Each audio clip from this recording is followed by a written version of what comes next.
네, 코로나19 국내 신규 확진자가 100명 늘어나 총 9,137명이 된 가운데 해외 유입으로 인한 사례가 점점 늘고 있습니다. 이에 따라 정부는 미국발 입국자도 앞으로 2주간 자가격리를 시행하기로 했습니다. 네, 오늘 전문가와 관련 내용 함께 짚어보도록 하겠습니다. 백순영 가톨릭의대 미생물학교실 교수 그리고 김수민 시사평론가 모셨습니다. 어서 오십시오. 네, 안녕하세요. 네, 저희가 질병관리본부 브리핑 들어가기 전에 간략하게 몇 가지만 짚고 브리핑으로 이어갈 텐데요.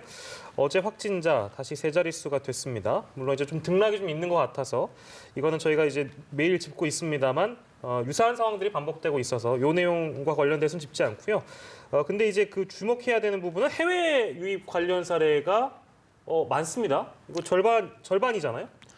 예, 우리나라 지금 상황을 보면은 51명이 해외 유입이니까 반 예. 이상을 차지하고 전국적으로 봤을 때도 대구, 경북이라고 좀 더 많이 나오지도 않고 예. 대략 안정적으로 50명대에서 유지가 되고 있기 때문에 이게 네. 전체적으로 볼 때는 상황은 상당히 많이 안정적으로 낮아진 건 사실입니다. 이게 여러 가지 산발적인 발생이라든지 요양병원 이런 데 많이 있지만 예. 그런 부분들이 많이 안정적으로 잡히고 있는 건 사실이지만 예. 점점 해외 상황이 악화되고 있어서 유럽을 지나서 미국은 상당히 심각한 상황으로 하루에 10,000명 이상씩 올라가고 있거든요. 예. 그러니까 계속 유증상자가 많이 늘어나고 실제로 우리나라에서도 확진자가 많이 늘어나는 이런 상황이기 때문에 예. 이 부분은 아마 굉장히 앞으로도 이런 추세는 계속될 것으로 보입니다. 통계를 계속 주시를 해야 되겠습니다만 해외 유입 사례가 앞으로도 더 많이 증가할 것으로 보세요. 어떻습니까? 예, 계속 증가하겠죠. 결국은 미국이 그렇고 그 이외에 유럽도 아직 시작만 했을 뿐이지 정점을 가지 않았기 때문에 예. 계속 환자가 늘어날 것으로 보여서 이 부분은 앞으로는 추세적으로도 상당히 증가는 할 것으로 보입니다. 네, 예. 특히 그 제주에서는 스페인에서 입국한 2명이 또 확진 판정을 받아서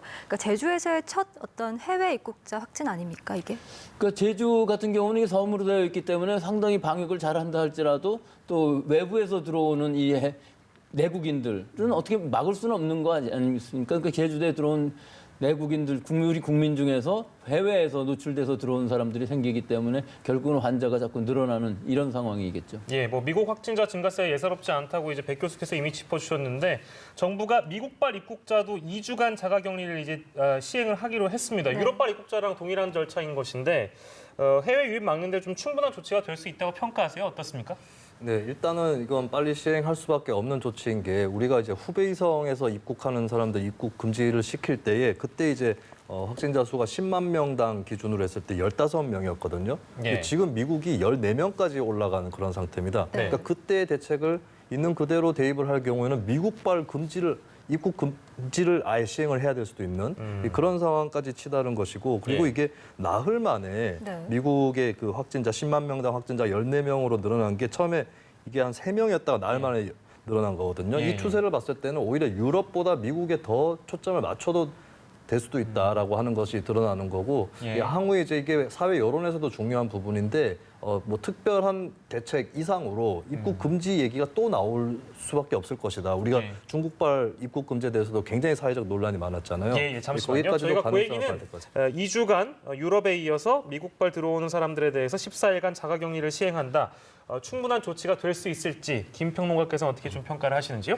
네, 지금 미국 상황이 유럽 이상으로 심각해지고 있는데 그러면 양쪽을 비교를 해보면 어느 정도가 적정 조치인지 가늠을 해볼 수 있을 것 같은데요. 예. 유럽발 귀국자 같은 경우는 이제 3일 이내에 그러니까 귀가하고 나서 3일 이내에 이제 보건소라든지 이쪽에서 진단을 받도록 되어 있는데 예. 미국발 입국자 같은 경우는 이제 14일 자가격리까지만 되어 있거든요. 예. 그리고 의심 증상이 있는 사람에 한해서 검사를 하겠다는 거라서 유럽발에 비해서는 좀 통제 조치가 약하다라고 볼 수가 있습니다. 이 부분이 좀 논란이 될 것 같고요. 예. 그리고 이제 한편에서는 이게 진단 키트라든지 물량이 좀 딸리니까 그것을 좀 우려해서 미국발 입국자에 대해서는 이제 유럽발 입국자에 비해서 좀 더 느슨한 조치를 하는 것이 아닌가 이런 얘기가 또 나올 거라서 예. 물량이 어느 정도로 준비되어 있는가 이런 것도 같이 고려를 또 하게 될 것 같습니다. 예, 백순영 교수께서는 어떻게 좀 보고 계세요? 그래서 지금 우리나라 국내 진단 검사 수가 줄어들고 있기 때문에 그 검역에서는 충분히 할 수 있을 정도인 것이 2만 개 정도 하루 진단을 할 수가 있거든요.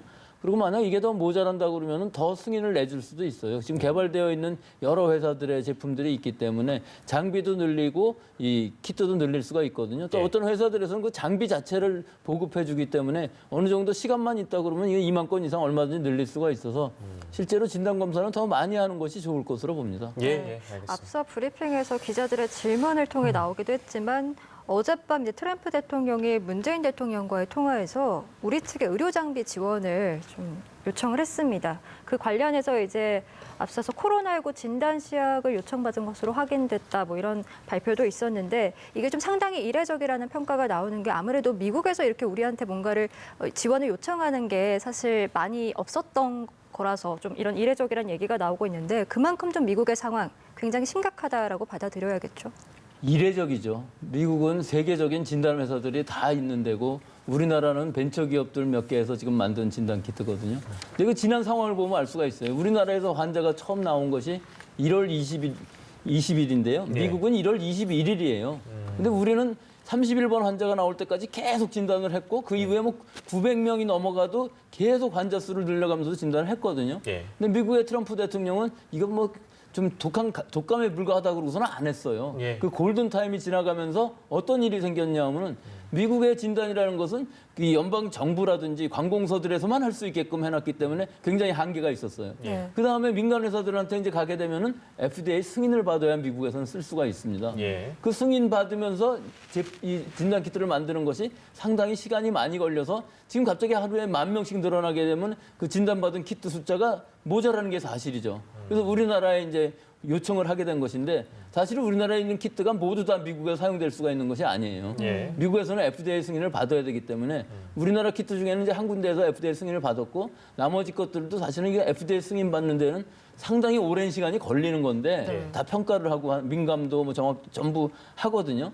근데 지금 트럼프 대통령이 그걸 신속 승인으로 내주겠다고 하면서 하라 그러는 건데 일반적으로는 그 승인이 굉장히 어려울 것 같고 아마 우리나라에서도 다 수출은 하지 못할 것 같습니다. 따라서 보통 우리나라에서 그 유럽이나 다른 나라에 사용할 때에는 유럽의 CE 인증이라는 것이 있어요. 이 예. 인증은 평가는 그다지 많지 않고 거의 대부분 서류로 되기 때문에 우리나라 진단 회사들에서는 그 CE 인증을 받고 미국 이외의 국가에서는 수출을 하고 있는 상황이거든요. 예, 예. 그래서 아마 지금 우리나라에서 개발된 키트 중에서 몇 개는 아마 수출이 돼서 미국에서 사용을 할 수 있을 것 같이 보이지만 예. 미국 회사들도 그 만만치 않게 빨리 만들 수 있는 실력이 있는 것이기 때문에 예. 과연 수출이 제대로 이루어질지 또 미국에는 주정부들이 많이 하고 있는 부분이 있어서 네. 그 정확한 상황은 미국 연방 전체로는 사실은 통계 자체도 잡히지 않는 상황이라 예. 얼마나 많이 했는지 얼마나 환자가 발생했는지도 실제 상황은 아직 좀 모르는 부분이 많이 있습니다. 예.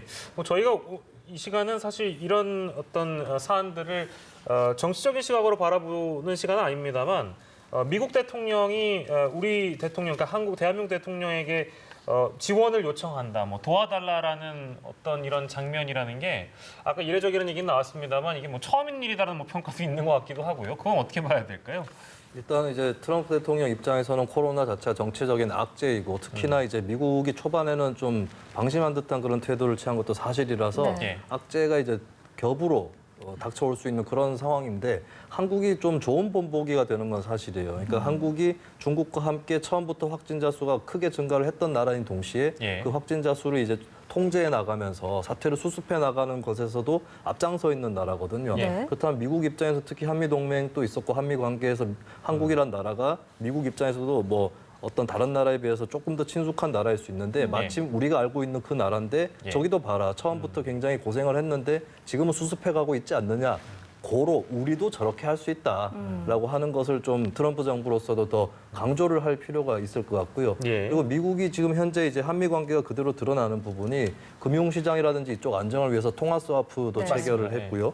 그리고 미국이 중국이나 EU에 대해서는 입국을 금지하는 조치를 내렸지만 한국에 대해서는 그걸 또 풀어줬단 말이죠. 네. 이렇게 미국 입장에서도 우리가 한국한테 해준 게 있는데 한국도 우리한테 좀 해주겠지.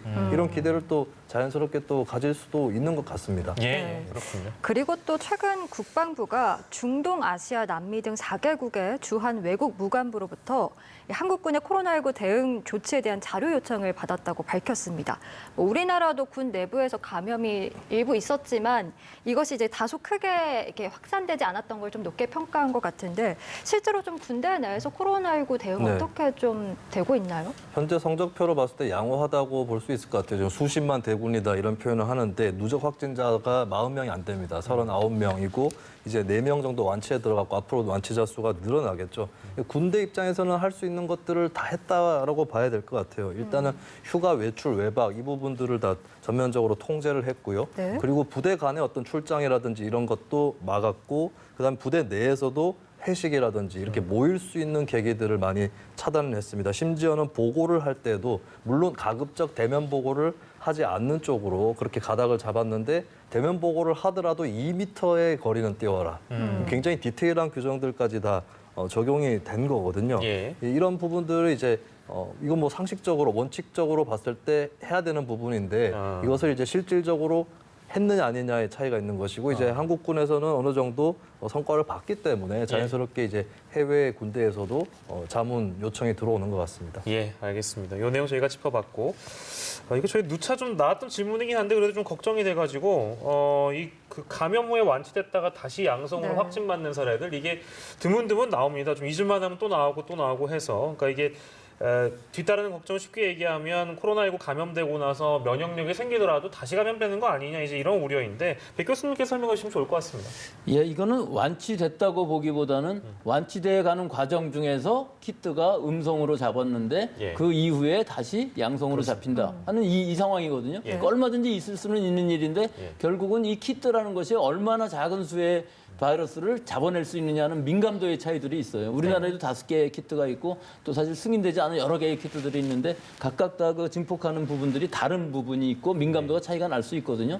근데 사실 이게 양성이냐 음성이냐 하는 데서 민감도는 그다지 큰 문제가 안 되는데 예. 초기에서는 음성이다가 양성으로 올라가기 때문에 이제 문제가 되고 왜 음성이었었는데 양성이 또 나오냐 이게 민감도의 문제 때문에 키트의 신뢰성까지도 문제가 되지 않습니까? 네. 예. 치료에 있어 완치가 될 때에는 거의 없어진 상황에서 못 잡다가 또 약간 몸의 면역력이 떨어져 갖고 바이러스가 늘어나는 수가 있거든요. 예. 그러니까 이 부분이 키트 자체의 신뢰성이라기보다는 각각의 키트들의 민감도의 차이가 있기 때문에 예. 이 부분은 항상 일어날 수 있는 일이다 하는 것이고 지금까지 우리가 알고 있는 진단법 중에서는 이 RT-PCR 방법이 제일 정확하기 때문에 예. 확진 방법으로서의 우리나라 키트의 신뢰도는 의심하지 않아도 된다 이렇게 생각합니다. 용어에 대한 정의를 저희가 다시 한번 좀 이렇게 정리해드리고 싶어서 요걸 이제 백 교수께 다시 여쭙는 건데 재확진과 재감염 네. 다른 거잖아요. 그러니까 재감염에 이게 이제 면역력이 생겼는데 이게 내가 음성이 나왔다 확실하게 음성이 받았는데 다시 양성이라서 이거 봐라 면역력과 상관없이 이거 다시 재감염이 된 거네라는 오해가 있어서 재감염은 아닌 것이죠. 그러니까 이런 사례들이 시점으로 보면 이렇게 될 수가 있습니다. 예를 들어서 다 완치 판정 받고 음성을 다 받았는데 뭐 한 2주간이 지난 후에 다시 양성이 나왔다. 예, 예. 그럼 재감염을 의심을 해볼 수도 있겠죠. 그렇겠죠. 근데 잠복기가 또 굉장히 긴 사람도 있을 수가 있어요. 예, 예. 그리고 노출이 언제 됐는지 모르는 사람도 있을 수가 있고. 그러니까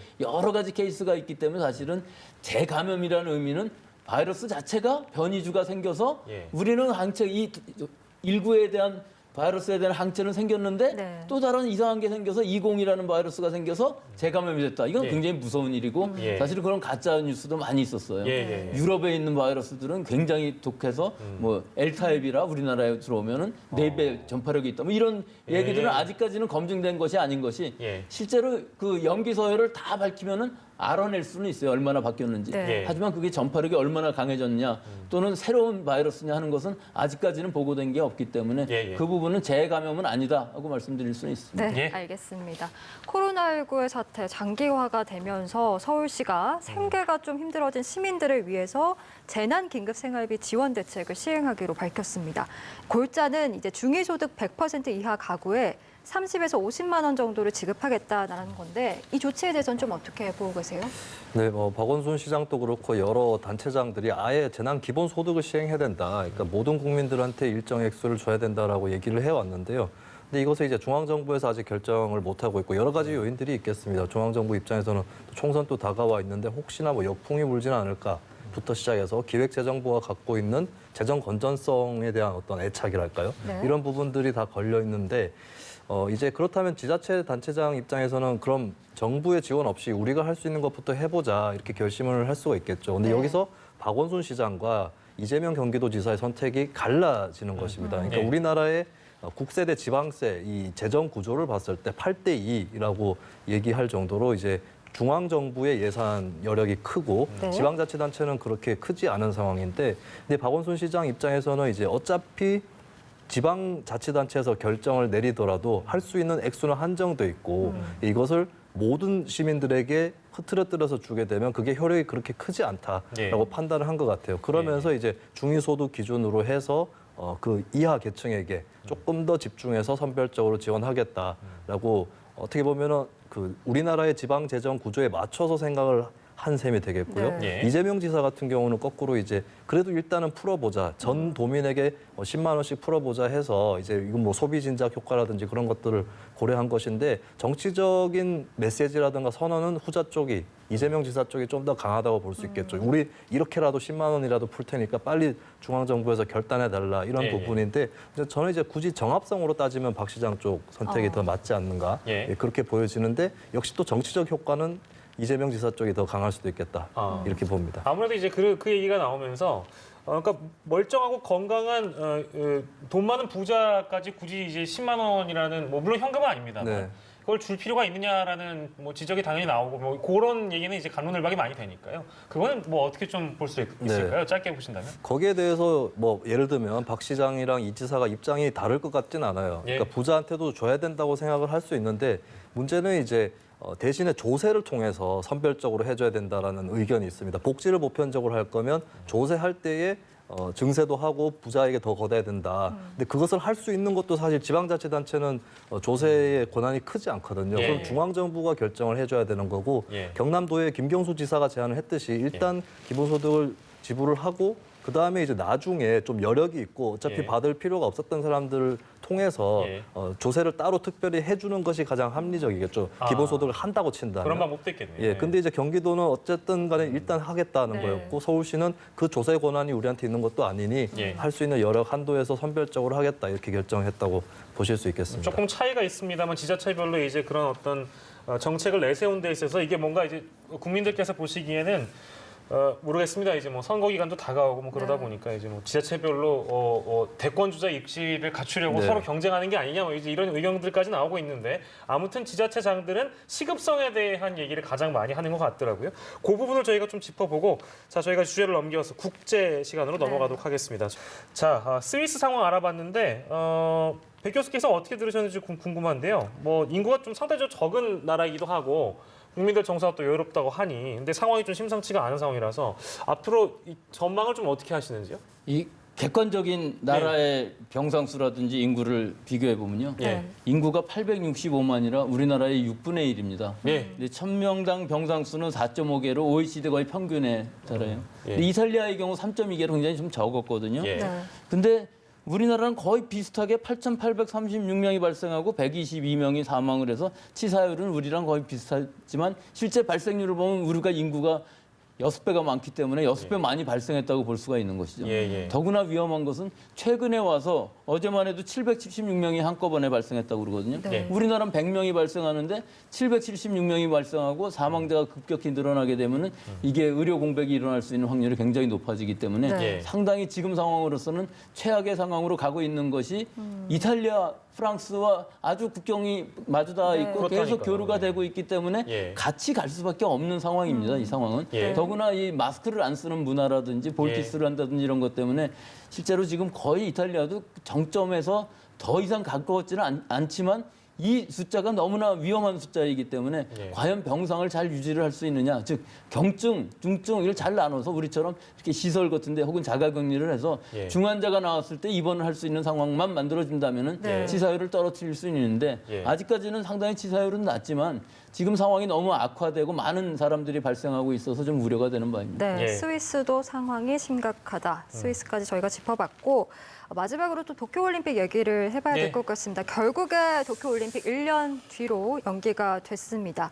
올림픽이 취소가 된 건 아니고 연기가 된 건데, 이렇게 연기가 된 게 처음이고 또 그 이유가 전염병인 것도 처음이죠. 네, 그렇습니다. 뭐 전쟁이라든지 이런 요인이 아니라 이런 병으로 연기된 것은 처음이겠고, 사실은 일본 정부 입장에서도 잘 치르고 싶으면 차라리 연기하면 좋지 않을까 이런 생각이 없지 않았을 거예요. 근데 먼저 그 얘기를 꺼내는 순간부터 이제 어떻게 또 책임을 질 거냐, 예. 그 부분이 부담스러웠을 텐데 IOC 입장하고 어느 정도 조율이 되면서 그 그 부분이 풀린 게 있고 특히 일본 내 국민 여론이 네. 다수가 연기하는 게 좋겠다 쪽에 먼저 손을 들었거든요. 예. 그러니까 이럴 때는 오히려 정치인들 입장에서도 먼저 연기를 요청을 해서 국민 여론의 지지를 받는 것보다는 국민 여론이 다수 쪽으로 좀 결판이 날 때까지 기다렸다가 그다음에 이제 받아들이는 이 수순을 밟을 수 있는데 예. 아베 총리하고 이 정부가 그런 과정을 밟았다라고 보실 수 있겠습니다. 예, 알겠습니다. 도쿄올림픽 소식까지 저희가 전달해 드리면서 오늘 이 시간 여기서 마무리하도록 하겠습니다. 오늘은 백순영 가톨릭의대 미생물학 교실 교수 김수민 시사평론가와 이 시간 함께했습니다. 두 분 감사합니다. 고맙습니다.